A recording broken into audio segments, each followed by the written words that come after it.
Bismillahirrahmanirrahim. Assalamualaikum warahmatullahi wabarakatuh.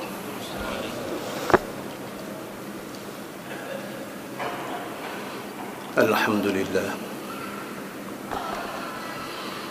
Wa bihi nasta'in. Ashhadu an la ilaha illallah wahdahu la syarika lah. وأشهد أن محمدًا عبده ورسوله ونصلي ونسلم على هذا النبي الكريم سيد المرسلين وعلى آله وصحبه أجمعين. أما بعد، أيها المؤمنون، اتقوا الله، أوصيكم وإياي بتقوى الله، فقد فاز المتقون. Muslimin dan muslimat, mudah-mudahan dirahmati Allah Subhanahu wa taala. Di dalam sebuah hadis an Abi Hurairah radhiyallahu anhu qala: بعث رسول الله صلى الله عليه وسلم خيلا قبل نجد فجاءت برجل من بني حنيفة يقال له ثمامة بن أثال سيد أهل اليمامة، فربطوه بسارية من سوار المسجد، فخرج إليه رسول الله صلى الله عليه وسلم فقال: ماذا عندك يا ثمامة؟ فقال: عندي يا محمد خير، إن تقتل ذا دم، وإن تنعم على شاكر،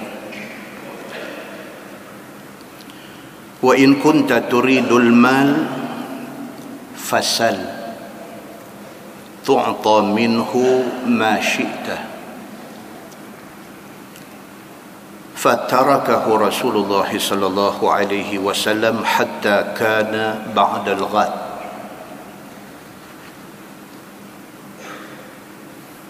فقال رسول الله صلى الله عليه وسلم: ما عندك يا ثمامة؟ قال: ما قلت لك، إن تنعم على شاكر، وإن تقتل ذا دم، وإن كنت تريد المال فسل تعطى منه ما شئت. فتركه رسول الله صلى الله عليه وسلم حتى كان من الغد. فقال رسول الله صلى الله عليه وسلم: ماذا عندك يا ثمامة؟ فقال: عندي ما قلت لك، إن تنعم على شاكر، وإن تقتل ذا دم، وإن كنت تريد المال فسل تعطى منه ما شئت. فقال رسول الله صلى الله عليه وسلم: أطلقوا ثمامة. فانطلق إلى نخل قريب من المسجد فاغتسل، ثم دخل المسجد فقال: أشهد أن لا إله إلا الله وأشهد أن محمدا عبده ورسوله. يا محمد، والله ما كان على الأرض وجه أبغض إلي من وجهك، faqad asbaha wajhuka ahabbal wujuh kulliha ilayya. Wallahi ma kana min dinin abghada ilayya min dinik, fa asbaha dinuka ahabbad din kullihi ilayya. Wallahi ma kana min baladin abghada ilayya min baladik, fa asbaha baladuka ahabbal bilad kulliha ilayya. Wa inna khaylaka akhazatni wa ana uridul umrah, famadha tara? Fabasharahu Rasulullah sallallahu alaihi wasallam wa amarahu an ya'tamir. Falamma qadima Makkah qala lahu qail, asabawta? فقال ثمامة لا ولكني أسلمت مع رسول الله صلى الله عليه وسلم ولا والله لا يأتيكم من اليمامة حبة حنطة حتى يأذن فيها رسول الله صلى الله عليه وسلم أو كما قال. hadis sahih riwayat Imam Muslim daripada Abi Hurairah radhiyallahu anhu. Kata dia, pada satu hari Nabi sallallahu alaihi wasallam mengutuskan satu pasukan berkuda. Pada satu hari Nabi sallallahu alaihi wasallam mengutuskan satu tentera berkuda untuk pergi ke negeri Najdin. Najd ni dia di utara Madinah. Pasukan tupi, faja'at bi rajulin min Bani Hanifah. Depa bawa balik satu orang daripada suku Hanifah. Nama orang yang depa tangkap dan bawa balik mai kepada Nabi sallallahu alaihi wasallam ini ialah Thumamah bin Uthal. Thumamah bin Uthal. Dan dia ni sayyidu ahli Yamamah, dia ketua kaum kepada orang-orang Yamamah. Nabi perintahkan pasukan berkuda ni pergi ke Najd. Pasukan ni pergi, dia tangkap seorang yang bawa balik, iaitu ketua kepada geng yang Nabi suruh pergi serang ni. Ketua tu nama Thumamah. Bila bawa balik mai kepada Nabi sallallahu alaihi wasallam, farabatuhu bisariyatin min sawaril masjid. Nabi suruh ikat dia di tiang masjid. Masjid Nabawi ni ada banyak tiang, kita dah cerita itu. Satu-satu tiang ada satu cerita. Maka Sumamah ni dibawa balik, diikat dia di pada salah satu tiang Masjid Nabawi. فخرج إليه رسول الله صلى الله عليه وسلم. Esoknya Nabi sallallahu alaihi wasallam keluar mai jumpa Thumamah yang ditangkap dan diikat di masjid ni. Nabi keluar mai jumpa dia. Faqala, Nabi kata dekat dia, "Madza 'indaka ya Thumamah?" Nabi kata, "How are you Thumamah?" Hang apa abang? Jawab dia, "Indi ya Muhammad khair." Gedebeh dia ni. Dia tak ada heran dia kena tangkap, dia tak ada heran dia kena tambat di tiang masjid, dia tak ada heran dekat Nabi, dia tak ada takut kat siapa-siapa. Bila dia ditangkap, dibawa balik ke Madinah, diikat di tiang masjid, Nabi pergi tengok dia, Nabi tanya dia, "Wahai Thumamah, apa abang?" Dia jawab dekat Nabi, "Indi ya Muhammad khair." Dia kata, "Aku okey." "In taqtul taqtul dha damin." Dia kata dekat Nabi Muhammad, "Kalau hang nak bunuh aku, hang satu orang yang suka menumpah darah." Ini orang panggil provokatif. Dia provok Nabi, dia challenge Nabi. Dia kata, aku okey. Hang nak buat apa kat aku? Hang nak bunuh aku? Bunuh, dia kata. Kalau hang bunuh aku, hang memang satu orang yang suka tumpah darah. Wa in tun'im ala syakir. Tapi kalau hang nak buat baik dengan aku, hang lepas aku. Aku bagi tahu dekat hang satu, Muhammad, hang buat baik dekat orang yang reti terima kasih. Cara cakap tu sombong, tuan-tuan. Tak ada bunyi nada nak minta belah kesian, tak ada bunyi nada nak merendah, tak ada. Dia sombong, dia gedebek, dia kata kepada Nabi SAW, aku okey. Hang nak bunuh aku? Bunuh. Orang akan kata hang memang kaki tumpah darah. Tapi kalau sekiranya hang pilih untuk nak buat baik dengan aku, hang nak bebaskan aku, satu benda aku boleh bagi tahu, hang buat baik tak salah orang. Aku reti terima kasih. Dia kata. Wa in kunta turidul mal. Dia kata, Muhammad, kalau hang buat semua benda ni kerana hang cari duit,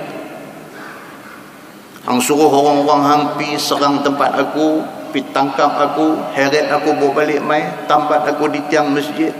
Kalau hang buat semua benda ni in turidul mal, kalau yang hang cari di sebalik benda-benda ni duit, fasal.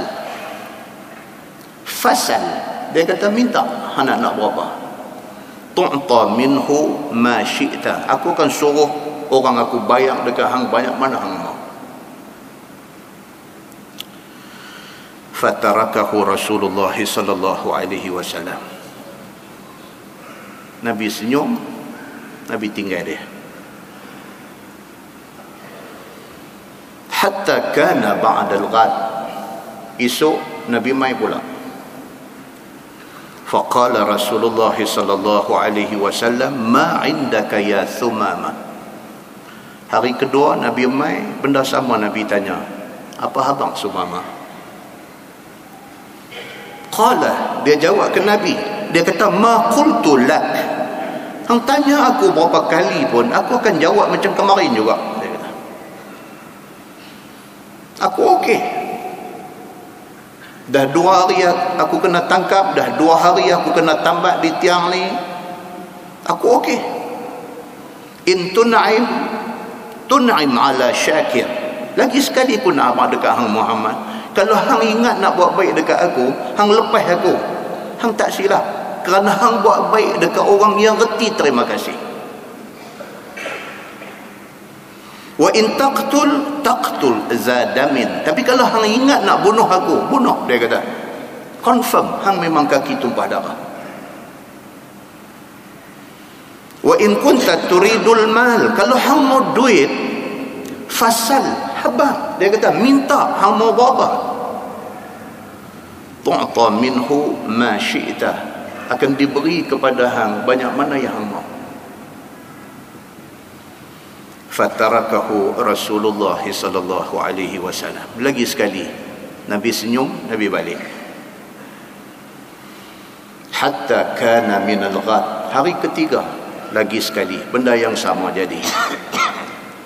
Nabi mai jumpa dia, Nabi kata, madza indaka ya Thumamah? Apa habang Thumamah? Lagi sekali dia jawab, Muhammad, aku okey, aku tak ada masalah. Nak bunuh aku bunuh. Kalau nak lepas aku terima kasih. Kalau mau duit, habang banyak mana mau aku bagi. Faqala Rasulullah sallallahu alaihi wasallam. Lepas 3 hari dia keras hati macam tu juga. Nabi kata, atliqu Thumamah. Nabi kata, lepas dia.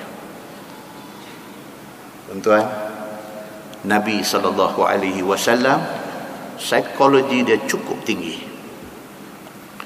Dia pakai reverse psychology.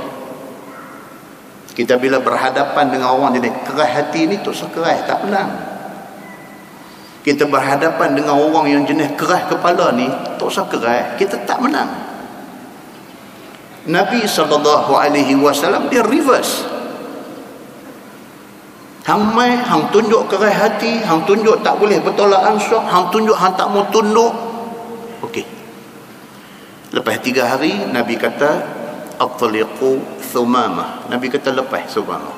Terkejut sahabat-sahabat lain. Fantalaqa ila nakhlin qaribin minal masjid. Bila rongkai ikatan dia, lepas dia keluar daripada Masjid Nabawi. Dia pergi, ada satu pokok kurma tak jauh daripada masjid tu. Di situ ada satu telaga. Dia pergi mandi di situ. Yang kata Sumamah ketua kepada kaum di Yamamah ni. Selepas 3 hari dia kena tangkap, dia kena ikat. Dalam keadaan dia ditangkap, diikat, ditahan, itu hak dia dipelihara. Makan minum dia dibagi, diberikan kepada dia apa yang dia patut terima, dilayan dia dengan sebaik-baiknya. Lepas pada 3 hari dia keras hati, Nabi suruh lepas dia. Bila lepas dia tak balik rumah. Dia pergi dekat satu tempat, ada pokok kurma di situ, ada telaga di situ. Dia pergi, dia mandi manda apa semua siap di situ. Summa dakhala al-masjid. Patah balik main masjid balik. Faqala, bila main di depan Nabi, di depan semua sahabat Nabi, dia kata asyhadu an la ilaha illallah. Tak gaduh paksa dia, tak gaduh bagi tekanan dekat dia, tak gaduh berkasak dengan dia, tak gaduh threaten dia, tak gaduh ugut dia, tak gaduh takut-takutkan dia, buat baik kat dia.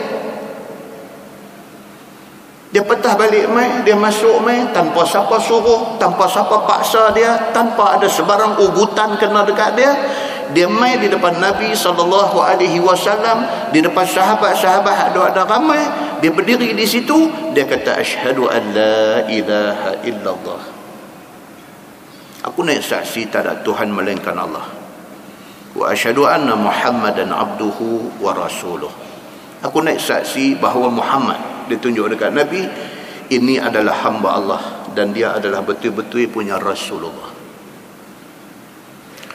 Ya Muhammad, dia kata dekat Nabi SAW, dia kata ya Muhammad wallahi. Dia kata wahai Muhammad, wallahi, demi Allah, dia kata ma kana 'alal ardi wajhun abghadha ilayya min wajhik.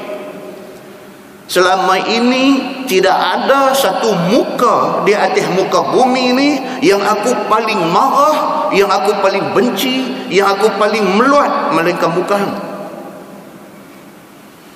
Faqad asbaha wajhuka ahabbal wujuh kulliha ilayya. Tapi hari ini dia kata aku bangkit pagi, tiba-tiba aku tengok muka engkau wahai Muhammad adalah sebaik-baik muka, sekasih-kasih muka yang ada di atas muka bumi ini. Bila Nabi SAW buat baik dekat dia, dia sudah lemah. Orang macam ni kita keras dengan dia, dia lagi keras. Orang macam ni kita geretak dia, dia geretak kita balik. Orang macam ni kita threaten dia, kita ugut dia, dia ugut kita balik. Nabi SAW ambil pendekatan sebaliknya. Nabi layan dia elok-elok, Nabi lepas dia lepas pada 3 hari. Tiba-tiba dia patah balik, dia jadi macam tu. Jiwa dia sudah jadi kacau. Dia duk fikir ni apa Muhammad ni macam ni. Selama ni dia tidak pernah jumpa Nabi, dia cuma dengar cerita tentang Nabi daripada orang lain. Orang duk cerita kata Muhammad ni macam ni, macam ni, macam ni. Kalau cerita tu mai daripada mulut musuh, kalau cerita tu mai daripada mulut orang yang tak suka Nabi, sudah tentu tidak ada satu kebaikan pada Nabi. Tapi hari ini dia berjumpa Nabi, dia beradab dengan Nabi, dia bercakap dengan Nabi, dan dia melihat akhlak baik Nabi. Bila dia melihat akhlak Nabi yang macam tu punya tinggi ditunjukkan depan dia, tanpa ada siapa paksa dia, dia patah balik mai, dia mengucap syahadah. Dan dia confess, dia luah benda yang duk tersumbat dalam hati dia selama ni. Dia luah di depan Nabi SAW. Dia kata, ya Muhammad, selama ni tak ada muka yang aku paling benci, yang aku paling marah, yang aku paling meluat melainkan muka hang. Dia kata.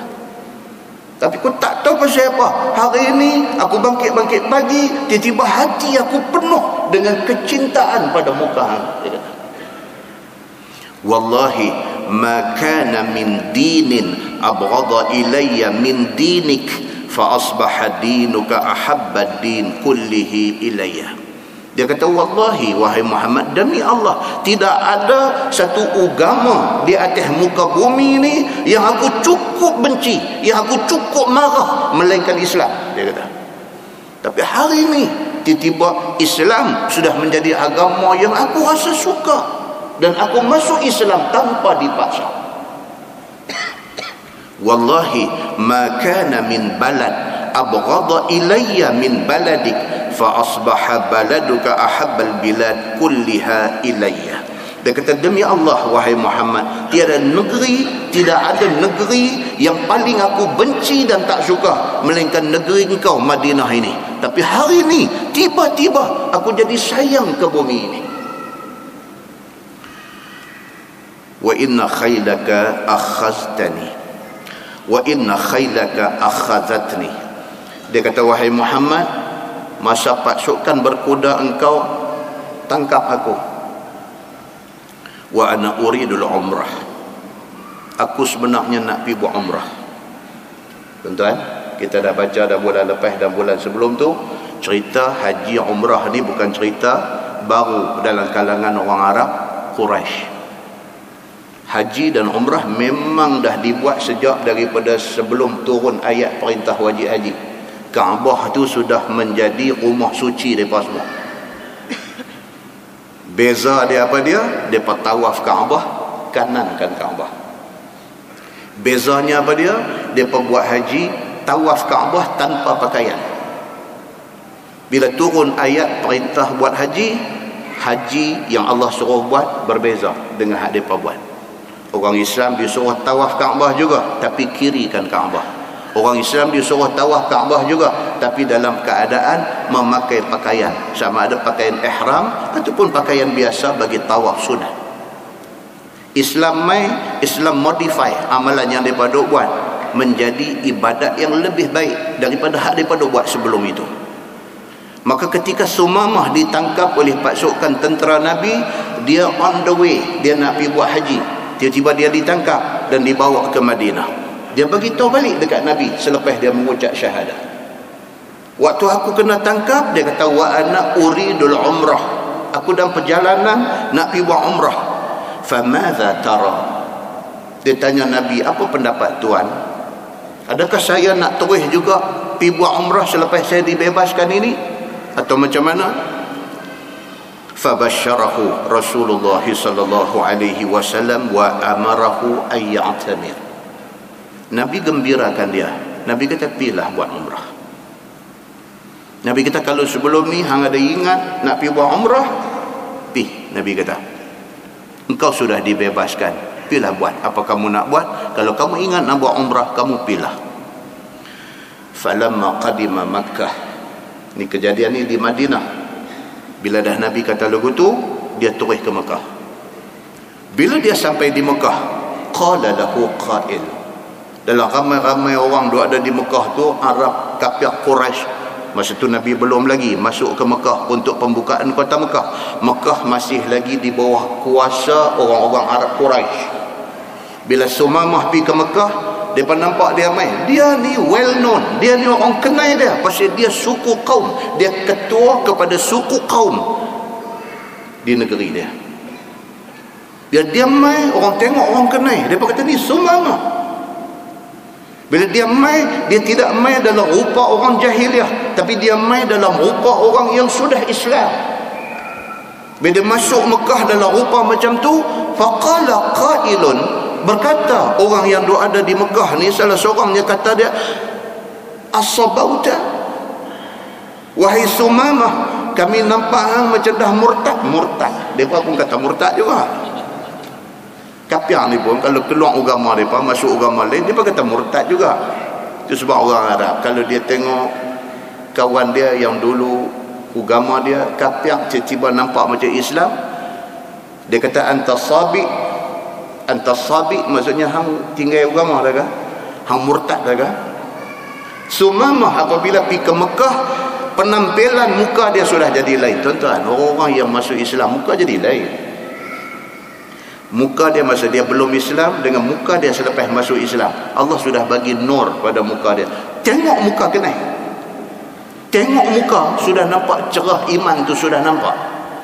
Bila Sumamah masuk ke Mekah, orang yang ada di Mekah tanya dia, as-sabauta, hang murtad dah ke? Maksudnya hang dah ikut Muhammad dah ke? Faqala Sumamah, la, aku tidak murtad, dia kata. Walakinni aslamtu ma'a Rasulillah sallallahu alaihi wasallam. Aku tak murtad, tetapi aku masuk Islam, aku ikut Muhammad sallallahu alaihi wasallam. Aku tak murtad, cuma aku ikut Muhammad sallallahu alaihi wasallam. La wallahi, di depan orang-orang besar Arab Quraisy yang ada pada masa tu, Sumamah dengan beraninya dia bercakap di depan kita, di depan mereka semua. Dia kata, la wallahi, demi Allah, dia kata, la ya'tikum minal yamama habbatu hintah hatta ya'zana fiha Rasulullah sallallahu alaihi wasallam. Dia kata lepas pada ni, sebab Yamamah ni tempat tanam gandum, dan gandum yang ditanam di Yamamah ni diekspor, dihantar ke Madinah sampai ke Mekah, gandum mereka. So dia kata di depan orang-orang Arab Mekah ni, dia kata wallahi, dia kata demi Allah, lepas pada ni tidak akan mai sebiji gandum pun ke Mekah ni, melainkan setelah Nabi Muhammad bagi izin baru aku hantar. Menyalah tuan-tuan puak-puak ni. Maka tidak heran Nabi Muhammad sallallahu alaihi wasallam ini dianggap sebagai ahli sihir. Nabi Muhammad sallallahu alaihi wasallam ini dianggap oleh puak-puak kafir Quraisy ini, dia ni sebagai ahli sihir. Pasal apa? Pasal dia boleh tiun orang, dia boleh twist orang, daripada menentang dia, bukan sahaja masuk Islam, bahkan menjadi orang yang kuat mempertahankan dia. Tidak ada penjelasan lain bagi orang kafir melainkan dia kata Nabi Muhammad ini sahir. Dia kata Nabi Muhammad ini adalah ahli sihir. Muslimin dan muslimat yang dirahmati Allah sekalian, dalam sebuah hadis riwayat daripada Jubair bin Mut'im radhiyallahu anhu, kata dia, anna Nabi sallallahu alaihi wasallam qala fi usara badrin, law kana al-Mut'im bin Adi hayyan thumma kallamani fi ha'ula'i natna la taraktuhum lahu, atau kama qala, hadis sahih riwayat Al-Bukhari. Daripada Jubair bin Mut'im bin Adi, kita dah baca cerita pasal Mut'im bin Adi panjang di masjid ni last year kot kalau tak silap. Daripada Jubair bin Mut'im bin Adi. Jubair anak kepada Mut'im bin Adi, anak dia Islam, bapa dia tak Islam. Anak dia cerita, dia kata anna Nabi sallallahu alaihi wasallam qala fi usara badrin, bila berlaku perang Badar, selesai perang Badar, ada tawanan perang Badar. Duk bincang ni macam mana nak selesai masalah tawanan perang Badar ni. Adakah mereka ni patut dibunuh, ataupun mereka ni kita hantar balik ke tempat mereka, minta satu tebusan dibayar, atau macam mana? Duk bincang. Dalam pada duk bincang tu, Nabi SAW tiba-tiba teringat kepada satu orang yang bernama Mut'im bin Adi. Nabi teringat kat dia. Sedangkan Mut'im bin Adi ni bukan orang Islam, dia kafir. Nabi SAW teringat dekat dia, sehingga kan Nabi SAW kata, "Lau kana al-Mut'im bin Adi hayyan", Nabi kata kalaulah Mut'im bin Adi ni masih hidup sampai hari ni, "Summa kallamani fi haula", dan Mut'im ni yang kafir ni dia mai jumpa aku, dan dia minta dekat aku, suruh aku bebaskan tawanan perang Badar ni, la taraktuhum lahu. Nabi kata aku garanti akan bebaskan mereka ni kalau Mut'im bin Adi yang minta. Persoalannya, siapa dia Mut'im bin Adi ni? Hebat sangat kan dia ni sampai dia tak masuk Islam, tapi Nabi SAW cukup respect dia. Muslimin dan muslimat yang dirahmati Allah sekalian, tahun ke-10 Nabi jadi Nabi. Nabi jadi Nabi, Nabi duduk ada di Makkah. Tahun ke-10 kenabian dia panggil, tahun ke-10 nubuah. 10 tahun Nabi jadi Nabi, berlaku peristiwa malang dalam hidup Nabi. Apa peristiwa malang dia? Dia start dengan orang Islam kena boykot dengan puak-puak kafir Quraisy. 8 bulan 21 hari umat Islam diboykot oleh puak-puak kafir Quraisy. 8 bulan 21 hari. Tidak ada sebarang transaction, tidak ada sebarang urusan jual beli, sekatan makanan, sekatan ekonomi dan sebagainya kena kepada Nabi dan para sahabat Nabi ridwanullah alaihim ajma'in. Teruknya sekatan yang dikenakan ke atas orang Islam ini sehingga menjadi sebab musabab kepada Abu Talib, pak penakan Nabi yang duk jaga Nabi ni, tak masuk Islam tapi duk jaga Nabi. Dia duka cita, dia sedih dengan sekatan yang dikenakan ke atas orang Islam ni. Dia sedih, membawa sakit dan membawa kepada kematian dia. Abu Talib mati dalam catatan sejarah, sebahagiannya kata bulan Rejab, sebahagian kata awal Ramadan. Abu Talib mati kafir. Tak berapa hari selepas Abu Talib mati, Khadijah mati. Khadijah binti Khuwailid wafat bulan Ramadan. Nabi SAW jatuh timpa tangga. Abu Talib yang selama ni duk protect Nabi, tak ada. Khadijah yang selama ni menjadi funder Nabi, yang duk membiayai dakwah Nabi, yang bersusah payah berkorban untuk Nabi. Lepas daripada Abu Talib mati, Khadijah pula wafat. Nabi SAW sudah jatuh ditimpa tangga, sedih bertimpa-timpa. Allah Subhanahu wa taala perintah Nabi suruh pergi ke Taif. Taif ni apa dia tuan-tuan? Tempat cantik di bumi Saudi, tak jauh dengan Mekah. Satu tempat cantik, udara sejuk, macam-macam buah-buahan ada di sana. Allah perintahkan Nabi pergi ke sana nak hibur hati Nabi yang sedih. Bila Nabi keluar pergi, puak-puak kafir Quraisy seronok. Mereka menganggap Nabi sudah surrender, Nabi sudah mengalah, Nabi sudah keluar daripada Mekah. Mereka seronok. Tiba-tiba Nabi nak balik, mereka dengar berita Nabi nak balik, mereka hantar pasukan pergi jaga di pintu masuk daripada Taif ke Mekah. Jaga di sana, pastikan Nabi tak balik. Dapat tahu kepada Mut'im bin Adi. Dia di antara kepala Masam Mekah pada masa itu. Dia di antara orang besar, sama taraf dengan Abu Sufyan, sama taraf dengan Abu Jahal, sama taraf dengan Abu Lahab. Dia ada sama level dengan mereka ni semua. Tapi dia ni semasa orang Islam kena sekatan ekonomi, dia dah bangkang dah, tapi tak jalan. Bila mai pula Nabi Muhammad pergi ke Taif nak balik, tak boleh, dia dah tak boleh sabar. Mut'im bin Adi, dia hantar samsing-samsing dia pergi ambil Nabi awak masuk. Ni Mut'im bin Adi kafir, tapi hati baik itu ada. Dia hantar gangster dia, samsing-samsing dia pergi ambil Nabi Muhammad bawa balik mai ke Mekah. Dan dia kata, siapa tahan pun habang, kata aku yang nak bawa balik Muhammad. Bila Nabi masuk dengan selamat sampai ke Mekah, dia keluar daripada rumah dia.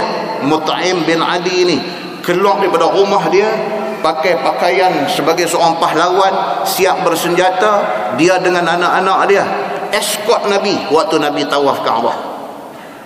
Nabi tawaf di depan, dia ikut di belakang.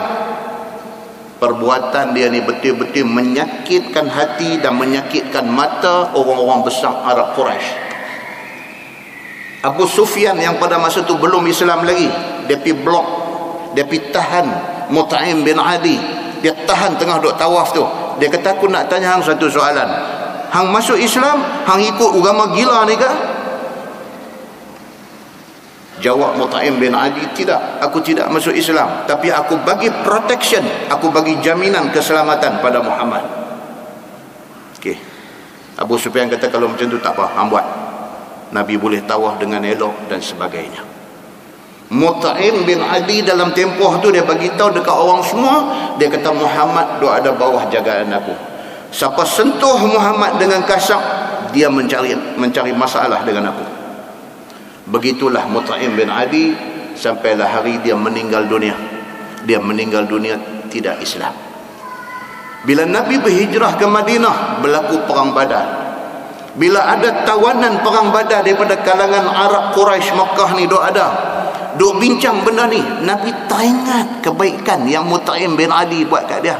Nabi SAW kata dalam hadis Bukhari tadi, dia kata, kalaulah sekiranya Mut'im bin Adi masih ada hari ini dan dia tidak masuk Islam dan dia mai jumpa aku, minta supaya aku bebaskan tawanan ini, aku akan bebaskan mereka atas permintaan Mut'im bin Adi. Muslimin dan muslimat yang dirahmati Allah sekalian, daripada dua hadis yang kita baca dapat kita simpulkan. Yang pertama,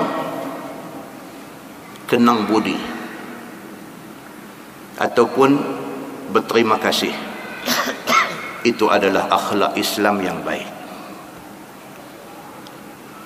Reti berterima kasih dan kenang budi orang dekat kita, itu adalah akhlak Islam yang baik. Yang kedua, akhlak boleh melemahkan musuh. Bahkan akhlak yang baik itu boleh melemahkan siapa sahaja. Yang ketiga, marilah kita pakat-pakat jadi orang yang berakhlak mulia. Tak ada guna kita jadi orang yang sombong, suka bergaduh, kalau sekiranya kita menang pun jadi arang. Mudah-mudahan mukadimah itu memberi manfaat kepada kita semua, insya-Allah. Kita menggunakan Bahrul Mazi jilid 21. Bahrul Mazi jilid 21. Muka surat 68. Masalah Mina dan hari bermalam orang-orang haji di situ. Ujung kuliah saya lagi, saya akan garapkan, insya-Allah saya akan garapkan ibadah haji. Daripada kita keluar 8 hari bulan Zulhijjah sampai selesai tawaf, insya-Allah ada masa saat lagi kita akan garapkan ibadat haji lagi habis. Now kita baca dulu Mina ni apa. Dia kata di sini, Mina adalah hari bermalam orang-orang haji di situ. Mina ni tuan-tuan, asal saya dululah, dia satu lembah padang pasir. The whole area Mina itu adalah lembah yang tandus, yang kering, yang ada hanya padang pasir. Kedudukan dia lebih kurang 5 km timur Makkah. Makkah ni dia lebih kurang 5 km timur Makkah, timur Masjidil Haram. Sebab dulu kalau orang nak berulang-alik, dia tak mau tidur di Mina pada masa dia buat haji, dia boleh balik ke Mekah tidur. Dia berjalan kaki daripada Jamratul Aqabah hujung tu, berjalan kaki di bawah covered way. Dia ada satu laluan berbumbung, lalu di bawah covered way, bawah laluan berbumbung tu kurang 30 minit insya-Allah sampai di Makkah. Kedudukan Mina dengan Masjidil Haram lebih kurang 5 kilometer. Mina terletak di antara Muzdalifah dengan Makkah. Muzdalifah nak main Mekah, jumpa Mina di tengah-tengah ni. Di Mina ni selain daripada ada jamrah ataupun tempat-tempat nak melontar jamrah, di Mina ni juga ada beberapa tempat sejarah. Di antaranya ialah Wadi Muhassir. Wadi Muhassir, satu lembah dipanggil lembah tu lembah Muhassir. Kalau tuan-tuan pergi haji ataupun tuan-tuan pergi umrah, satu hari akan menjadi hari tuan-tuan pergi ziarah ni semua. Tuan-tuan akan pergi ke Padang Arafah, tengok Padang Arafah. Balik daripada Arafah, tuan-tuan akan dibawa lalu kawasan Muzdalifah, tempat nak bermalam. Daripada Muzdalifah, tuan-tuan akan main masuk ke Mina. Daripada Muzdalifah nak pergi ke Mina tu, bila nak tempuh kawasan kemah-kemah untuk jemaah haji tu, ada satu area di situ. Area tu, kawasan itu dipanggil Wadi Muhassir. Apa hal dengan Wadi Muhassir ni? Di sinilah kejadian alam tara kaifa fa'ala rabbuka bi ashabil fil. Kita orang Melayu baca lagu tu salah. Alam tara kai, tak boleh berhenti tu. Dia alam tara kaifa fa fa'ala rabbuka bi ashabil fil. Tu baru betul. Bila kita berhenti alam tara kai, Melayu confirm Melayu, bukan orang Arab. Sebab kaifa satu perkataan, kita tak boleh berhenti alam tara kai. Alam tara, tidakkah kamu lihat? Kaifa, bagaimana? Fa fa'ala rabbuka, Tuhan kamu buat ashabil fil, ke atas tentera bergajah. Siapa dia ni? Abraha bawa satu pasukan tentera bergajah dengan satu saja tujuan dia, niat dia apa dia? Nak pergi perban Kaabah. Dalam perjalanan nak pergi ke Kaabah, baru sampai di area Mina ni, sampai dekat kawasan yang kata Wadi Muhassir ni, tarmihim bihijaratin min sijil. Allah hantar mai burung ababil, bawa mai batu daripada neraka sijil. Burung tu terbang ke atas, lepas batu besar, batu kerikil. Tapi bila dia jatuh atas kepala tentera Abraha dan juga gajah yang mereka naik ni, faja'alahum ka'asfin ma'kul. Jadilah mereka ni macam daun yang dimakan ulat. Jadi berlubang. Batu tu jatuh atas kepala, tembus kok kaki. Begitu Allah membinasakan tentera Abraha. Jadi kita yang pergi ke Mekah, sama ada untuk buat haji ataupun buat umrah, kita akan lalu kawasan Wadi Muhassir ni. Nabi SAW waktu Nabi buat haji, apabila Nabi bertolak daripada Muzdalifah, Nabi nak mai ke Mina. Bila sampai di kawasan yang kata Wadi Muhassir ni, Nabi buat apa? Nabi tarik kekang unta yang Nabi naik. Tali kekang tu Nabi tarik supaya unta tu jalan laju. Pasal apa? Pasal Nabi pesan, apabila kita sampai di kawasan-kawasan yang dulunya ada umat kena azab, kita disuruh supaya percepatkan perjalanan. Nabi suruh macam tu. Tapi kita ladak, kita berhenti ambil gambar. Tapi Jordan, kita pergi Laut Mati. Laut Mati tu tempat apa tuan-tuan?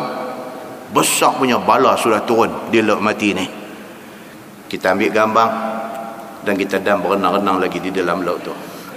Apa yang kita buat itu menyalahi amaran Nabi sallallahu alaihi wasallam. Boleh nak berhenti di situ, tapi biarlah berhenti itu diisi dengan tazkirah-tazkirah yang meruntun hati. Bila sampai di situ, kena ada satu tazkirah, kena bagi tahu tuan-tuan, tengok ni yang dikatakan Al-Bahrul Mayyit, Laut Mati. Tuan-tuan tahu tak tempat ni apa dia? Cerita bagi puak api itu nak ambil gambar pun takut. Tak apa. Kalau pergi berseronok, dia sudah menyalahi daripada amaran Nabi sallallahu alaihi wasallam. Nabi sendiri daripada Muzdalifah nak mai ke Mina, bila lintah Wadi Muhassir ni, Nabi tarik unta dia bagi jalan laju sikit, kerana mengenangkan di situ tempat yang pernah ditimpa azab besar yang Allah timpakan ke atas tentera bergajah. Begitu. Di Mina juga ada dua lagi tempat bersejarah. Ini bagi siapa-siapa yang nak pergi haji tahun ni. Tapi dah tak payah lah. Siapa yang nak pergi tahun ni, kita ada 3 hari di Mina ni, explore kawasan Mina ni. 3 hari larat kan nak melengung di kemah Mina ni, dengan duk cerita pasal politik, dengan duk cerita pasal Dr. Zakir Naik, dengan duk cerita geng ni sokong, geng ni tak sokong, dengan marah ke kontum. Apa kita dapat? Kita tak dapat apa. Kalau masa buat press statement menyokong Dr. Zakir Naik, kita ada di sana, at least kita dapat pahala. Tapi kalau tak ada bersembang, silat-silat jadi dosa. Muslimin dan muslimat yang dirahmati Allah sekalian, doa ada di Mina, explore. Tidak jauh dengan kawasan melontak jamrah itu ada satu, dia panggil Masjid Al-Khaif. Masjid Al-Khaif, dia ada dekat dengan Jamratul Ula.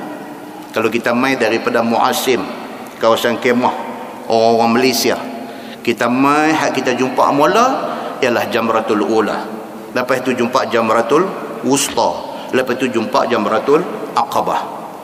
Kita mai jumpa Jamratul Ula itu, tak jauh dengan Jamratul Ula itu ada satu masjid, dia panggil Masjid Khaif. Apa hal dengan Masjid Khaif ni? Apa hal di situ? Di situlah Nabi sallallahu alaihi wasallam waktu nak buat haji 8 hari bulan Zulhijjah, Nabi keluar daripada Makkah, Nabi mai di situ, di tapak Masjid Khaif itu. Nabi duduk di situ 8 hari bulan. Nabi duduk di situ, di situlah Nabi sembahyang Zuhur, Nabi sembahyang Asar, Nabi sembahyang Maghrib, Nabi sembahyang Isya, dan Nabi sembahyang Subuh.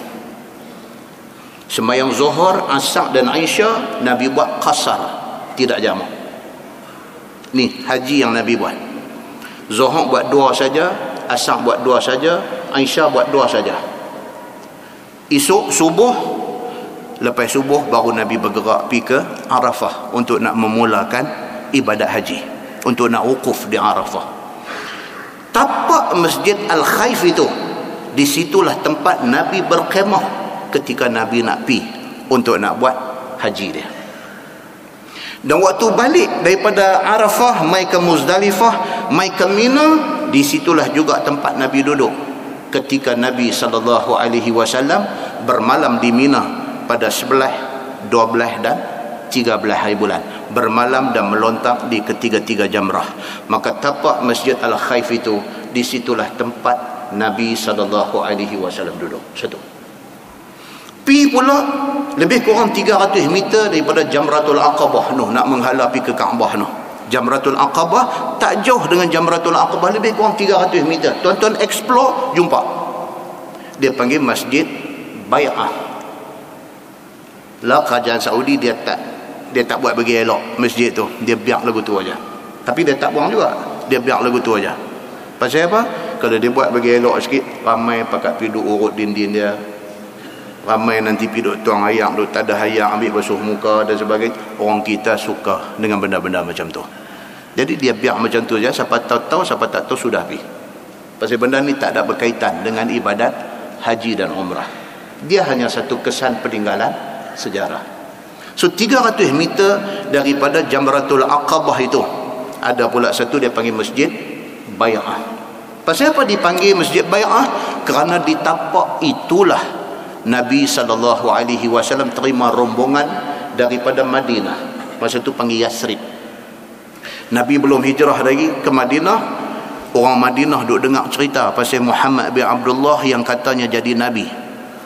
Mereka interested, mereka jadi minat nak kenal Nabi, dan kalau boleh nak try agama yang Nabi Muhammad bawa. Mereka hantar dulu satu kumpulan 12 orang, mai jumpa Nabi, bai'ah dengan Nabi, masuk Islam dan janji akan buat apa yang Islam suruh.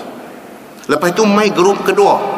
Hak pertama tadi dia panggil Bai'atul Aqabah 1. Mai pula grup kedua dia panggil Bai'atul Aqabah 2. Grup kedua mai ramai 73 orang lelaki, 2 orang perempuan. Mai bai'ah dengan Nabi. Bukan sahaja masuk Islam, bahkan mereka berjanji kalau Nabi berhijrah ke Madinah, mereka akan bermati-matian mempertahankan Nabi. Selepas berlaku 2 bai'ah ini, 2 janji setia dengan Nabi ini, baru Nabi hijrah ke Madinah. Tapak tempat jadi bai'ah itu dipanggil Masjid Bai'ah, 30 meter daripada Jamratul Aqabah.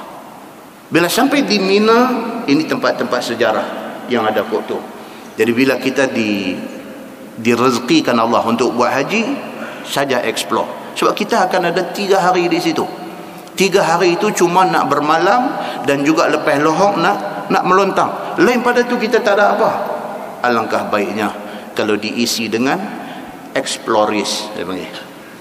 Kita explore kawasan-kawasan tu dan kita match balik dengan apa yang kita duk mengaji di Masjid Abdullah Fahim ini.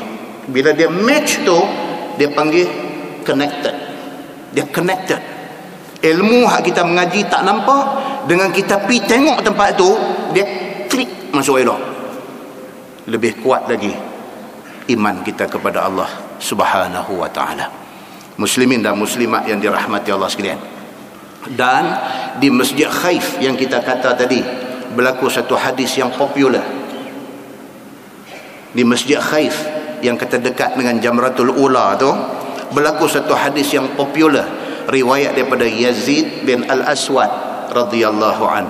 Dia kata syahidtu ma'an Nabi sallallahu alaihi wasallam hajjatah. Ini tak ada dalam kitab ini. Fa sallaitu ma'ah salat subhi fi Masjidil Khaif, hak dekat dengan Jamratul Ula ni. Qala falamma qada salatah wa anharafa idza huwa birajulaini fi ukhra alqaum lam yusalliya ma'ahu. Faqala an-nabi sallallahu alaihi wasallam alayya bihima faji'a bihima tur'adu fara'isuhuma. فقال النبي صلى الله عليه وسلم ما منعكما أن تصليا معنا؟ فقال يا رسول الله إنا كنا قد صلينا في رحالنا. قال النبي صلى الله عليه وسلم فلا تفعلا إذا صليتما في رحالكما ثم أتيتما مسجد جماعة فصليا معهم فإنها لكما نافلة. Atau kama qal, hadis sahih riwayat At-Tirmizi. Ini berlaku di Masjid Khaif, masjid hak tak jauh dengan Jamratul Ula. Nabi SAW pergi buat haji. Yazid bin Al-Aswad salah seorang yang ikut rombongan haji Nabi. Dia ada dalam grup tu. Dia kata pagi itu sembahyang subuh di Masjid Khaif, sembahyang subuh. Bila habis sembahyang, wan harafa, Nabi beralih. Ini sunnah. Siapa jadi imam, bila habis sembahyang, Assalamualaikum warahmatullahi, Assalamualaikum warahmatullahi, beralih menghadap makmum, ini sunnah. Beralih 180 degree, 180 darjah, beralih utara selatan, beralih tengok ke makmum, ini sunnah. Pasal apa sunnah, tuan-tuan? Pasal Nabi buat. Yang kedua, pasal apa Nabi buat? Pasal imam bila dia beralih menghadap ke makmum, dia boleh tengok semua.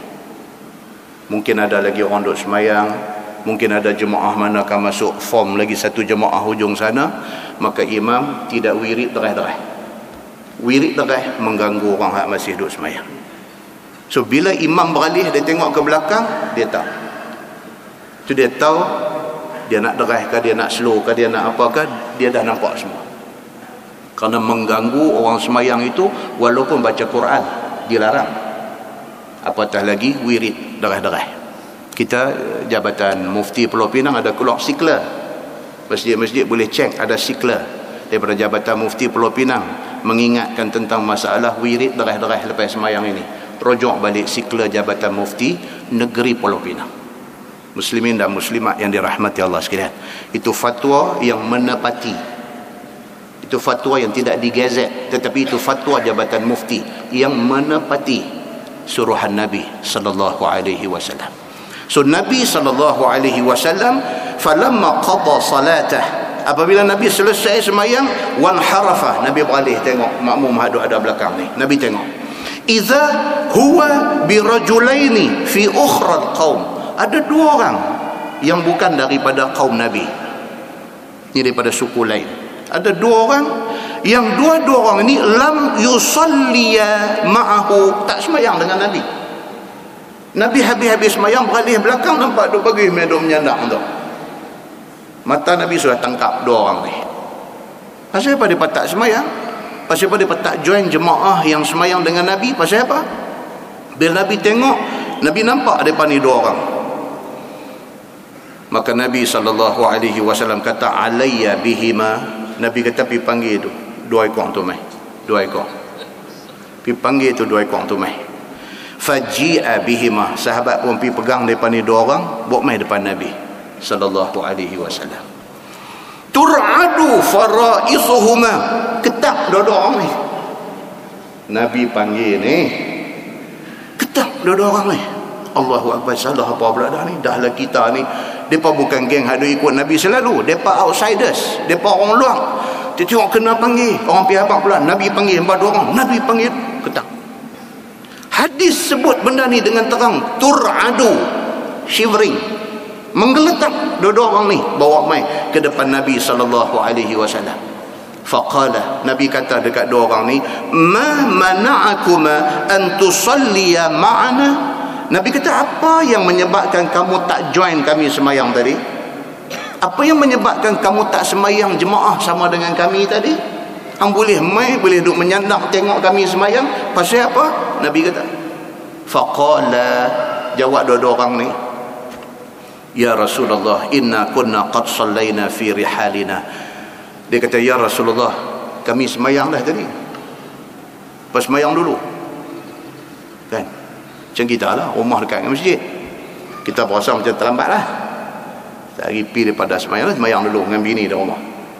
Main-main sini tak semayang ni, sini pasal tunggu dulu, bagi nampak orang ramai dulu, baru qamat, baru semayang. Dia duduk di rumah tak jauh, dia dengar, dia tak semayang, daripada semayang dah dia semayang. Main-main tengok orang baru takbir nak semayang. Baik, apa nak kena buat? Ni kes dua orang ni. Dia duk ingat kata dia dah semayang dah, so dia mai di sini walaupun Nabi tengah duk semayang dengan orang lain, dia tak semayang, dia duk sandang tunggu tengok macam tu. Bila Nabi tanya dia, awak tak join sekali semayang jemaah tadi? Dia jawab betul, dia kata kami semayang dah. Dia kata, sabda Nabi SAW, fala taf'ala. Nabi kata lain kali jangan buat macam tu. Wala taf'ala, dia ada alif di hujung tu, pasal apa? Pasal daripada dua orang. Lain kali hampa dua jangan buat lagu tu. Idza sallaituma fi rihalikuma summa ataituma masjid jamaah. Kalau hampa dah semayang dah, hampa mai masjid, ada orang duk semayang jemaah di masjid, fasalliya ma'ahum. Nabi kata join jemaah hak duk semayang tu. Jangan semayang dah, tak duk semayang tak mau. Nabi kata kalau mai masjid baru duk semayang, walaupun hang dah semayang di rumah, join semayang yang duk jalan di masjid ni. Nabi kata fa innaha lakuma nafilah. Nabi kata kerana kalau hang join, hang dapat pahala sembahyang sunat. Dapat pahala sembahyang sunat. Tuan-tuan, kita tak tahu pentingnya pahala ni, sehinggalah satu orang ambil periksa SPM, kurang 1 poin, dia dapat B. Kalau dia dapat lagi 1 poin, dia dapat A. Menyesal tak tahu nak abang. Satu lagi, kalau satu lagi saya dah dapat A lah. Dia tahu berharganya 1 poin itu, kerana 1 poin itu boleh menyebabkan dia daripada B dapat A. Macam itulah di akhirat esok. Macam itulah di akhirat esok. Kita dipersembahkan pahala amalan kita. Sikit aja lagi. Kalau sikit lagi ni aku buat, aku dapat syurga yang lebih baik. Hak sikit tu, Nabi kata jangan lepas peluang-peluang yang macam ni. Hang semayang dah, hang mai di masjid, orang duk semayang, join. Nabi kata, hang dapat pahala sembahyang sunat. Benda ni berharga di hari akhirat esok. Insiden ini berlaku di mana tuan-tuan? Di Masjid Khaif. Tang mana letak Masjid Khaif ni? Tak jauh dengan Jamratul Ula.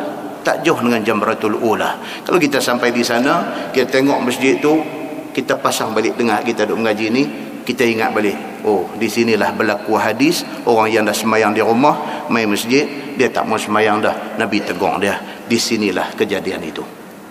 Muslimin dan muslimat yang dirahmati Allah sekalian. Baik, cuba kita baca cerita Mina ni.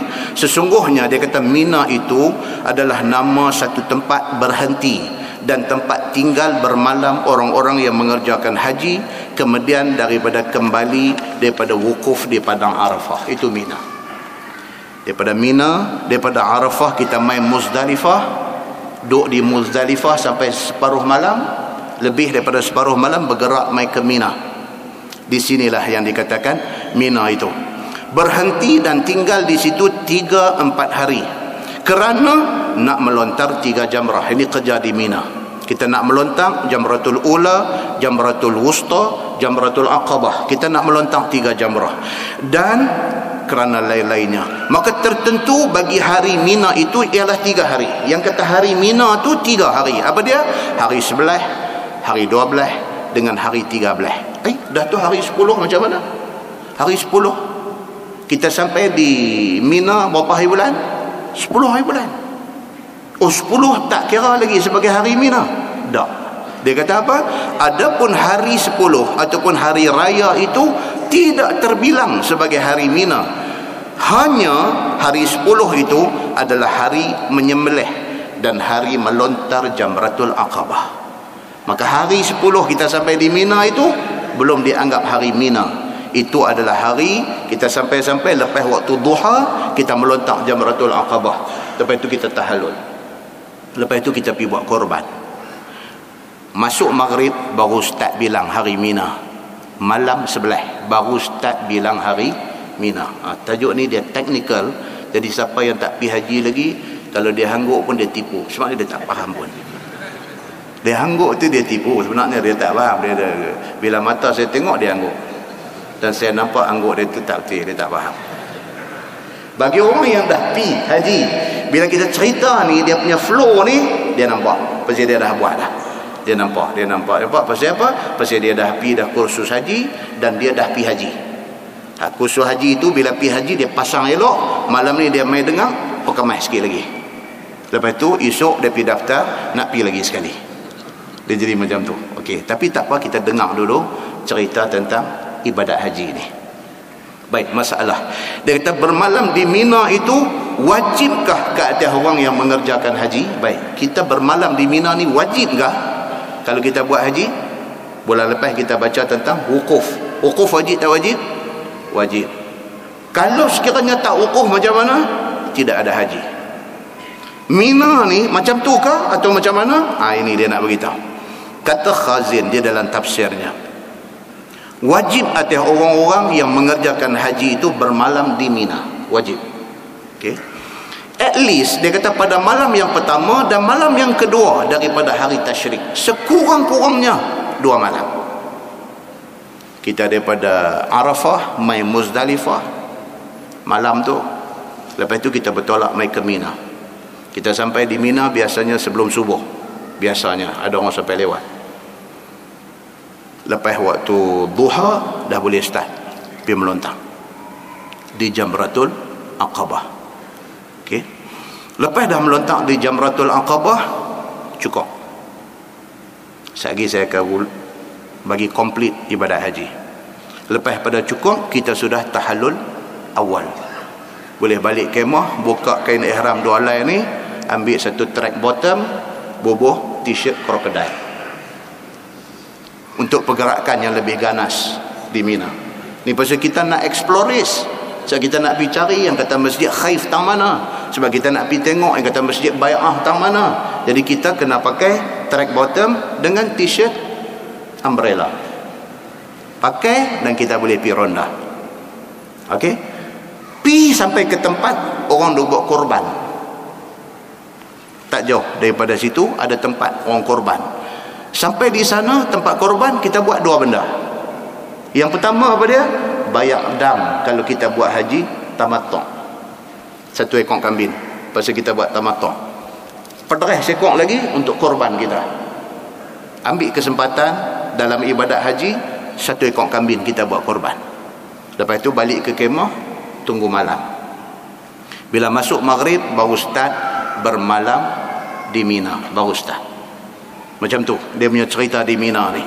Baik, so kita boleh duduk di Mina ni sama ada 2 malam atau 3 malam, boleh. Bagi orang yang duduk malam 11 dengan malam 12, dia rasa macam tak selesa. Benda nak jadi, tak boleh cakap tuan-tuan, benda nak jadi.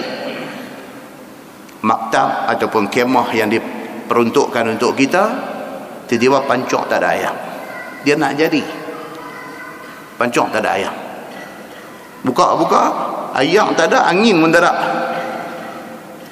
Lagu duk katok pula, perempuan tak ada. Kita dengan buang ayam, dengan kita nak istinja, dengan kita nak semayang, dengan apa, dia jadi satu raplah dekat kita.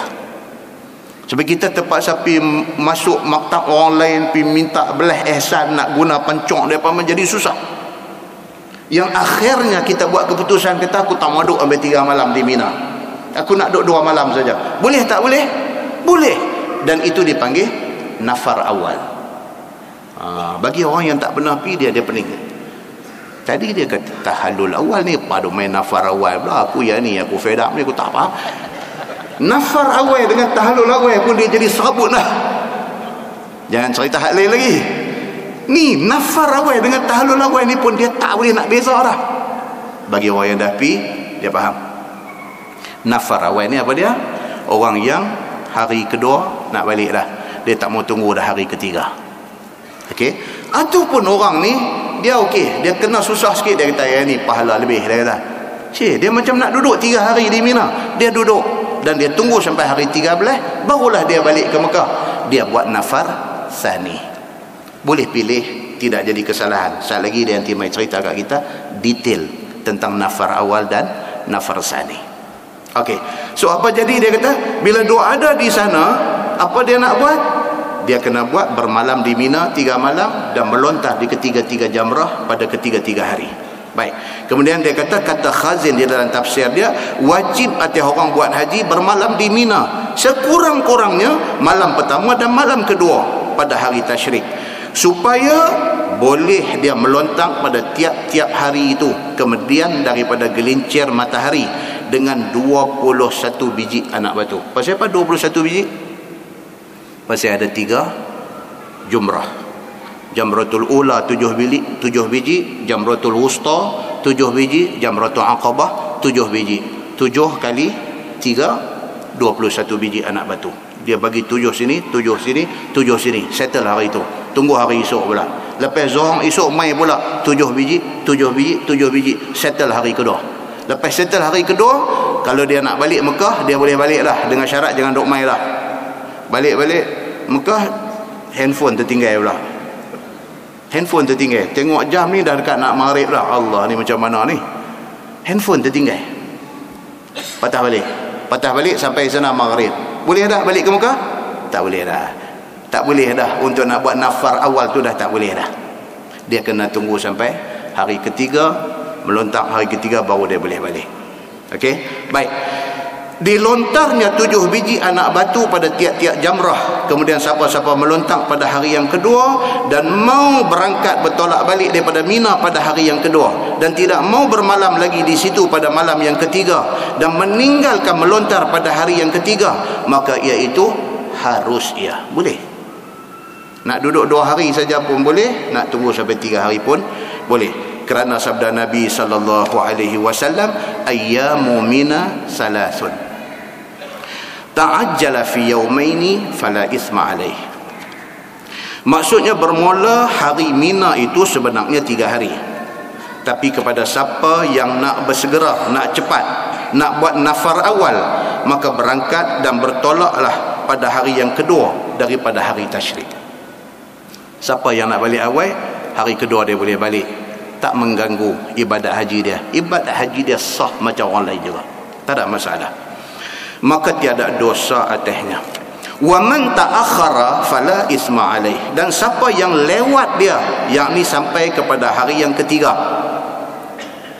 fala isma alaih, maka juga tidak berdosa atas melewatkan pada hari yang ketiganya. Sama, equal.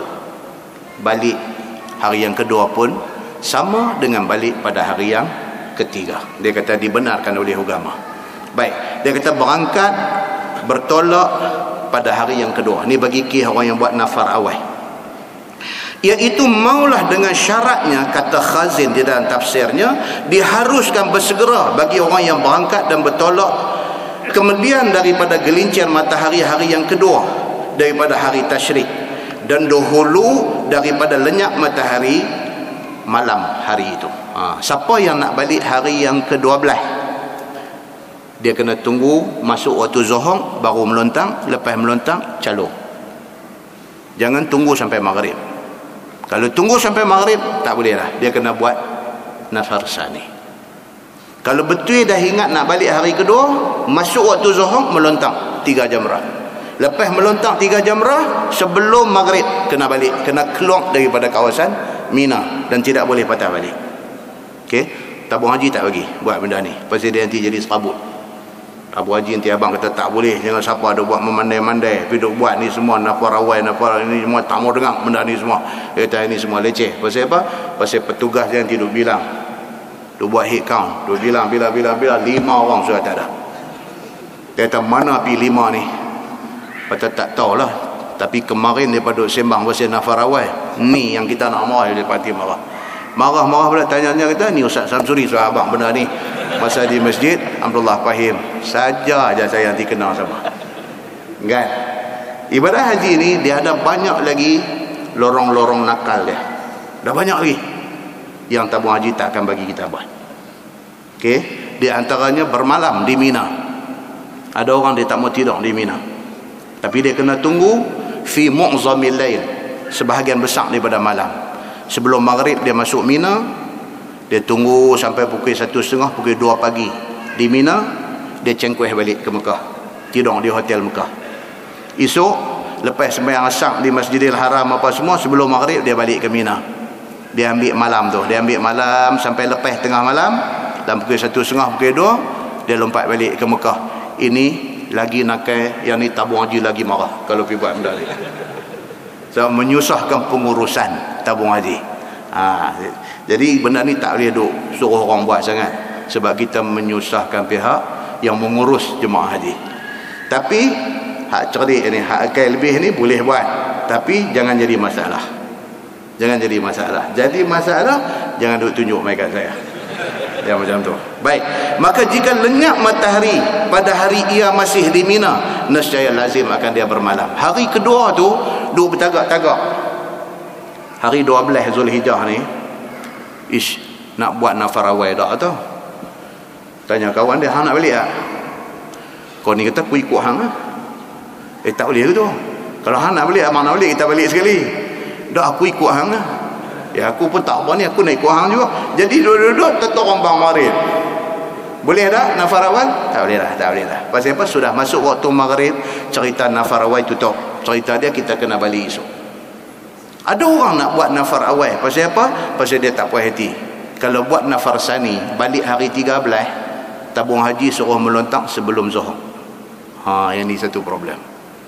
Buka dalam hadis-hadis dan apa semua, doa abang melontang jamratul di 3 jamrah ini, masa dia bermula selepas gelincir matahari, selepas masuk waktu zuhur.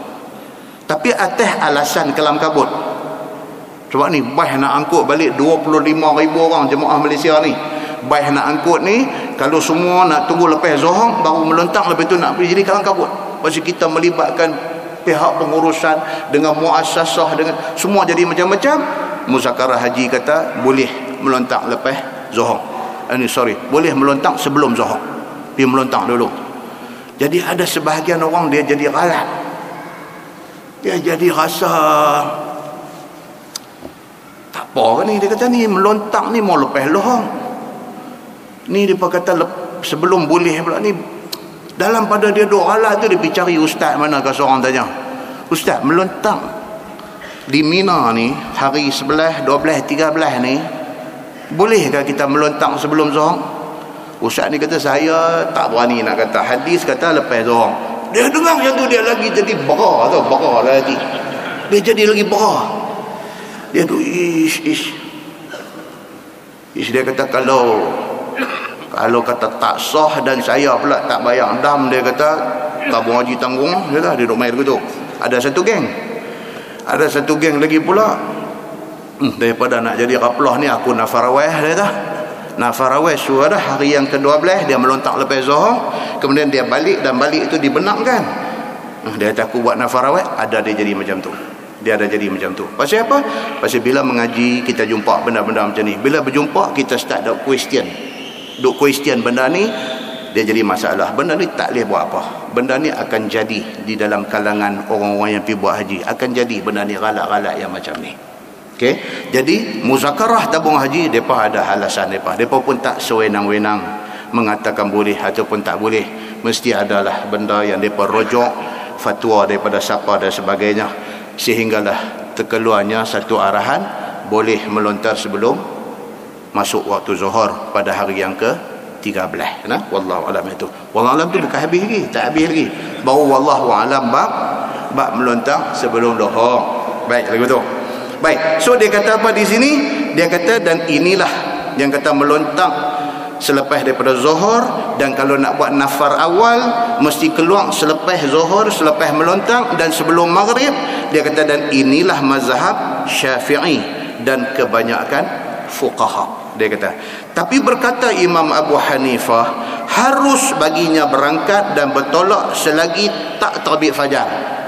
Mazhab Hanafi, dia bukan maghrib yang menjadi sempadan dia lagi tak subuh boleh balik. So depa lepas maghrib pun depa duk balik ya balik. Ni geng-geng mazhab Hanafi ni. Kita duk tengok ni apa ni puak ni. Hang kalau nak balik sebelum maghrib tadi, ni dah lepas maghrib ni apa nak balik apa. Dia kata gila kat kita. Dia kata kita gila. Pasal apa tuan-tuan? Pasal ini perbezaan ijtihad di kalangan imam-imam mazhab. Benda ni kalau kita faham tak jadi masalah. Arab pun tak faham, bukan kata orang Melayu tak faham, Arab pun tak faham. Kita pergi Masjid Nabawi, kita pergi Masjidil Haram. Okey, kita semayang berimam. Allahu Akbar. Kita baca Fatihah, kita baca doa iftitah, lepas tu imam baca Fatihah. Kita dengar. Habis imam baca Fatihah, imam baca surah. Kita duduk penderai Fatihah lah. Kena Arab duduk sebelah kita ni, dia hambali, tapi dia tak faham kata mazhab Syafi'i buat macam kita buat. Bila habis-habis dia tegur kita terus ya. Nasib baik pasal dia tegur cakap Arab, kita tak faham. Itu nasib baik. Dia duk tegur kita, dia cakap Arab. Dia duk kata hang buat ni salah. Bila duk baca ayat Quran pula kat kita. Iza quri'al Quran fastami'u lahu. Bila orang baca Quran ni mau duk dengar. Ni apa hang ni? Imam dah habis baca Fatihah, imam duk baca surah, hang mau dengar. Yang hang duk kalut baca pasal apa?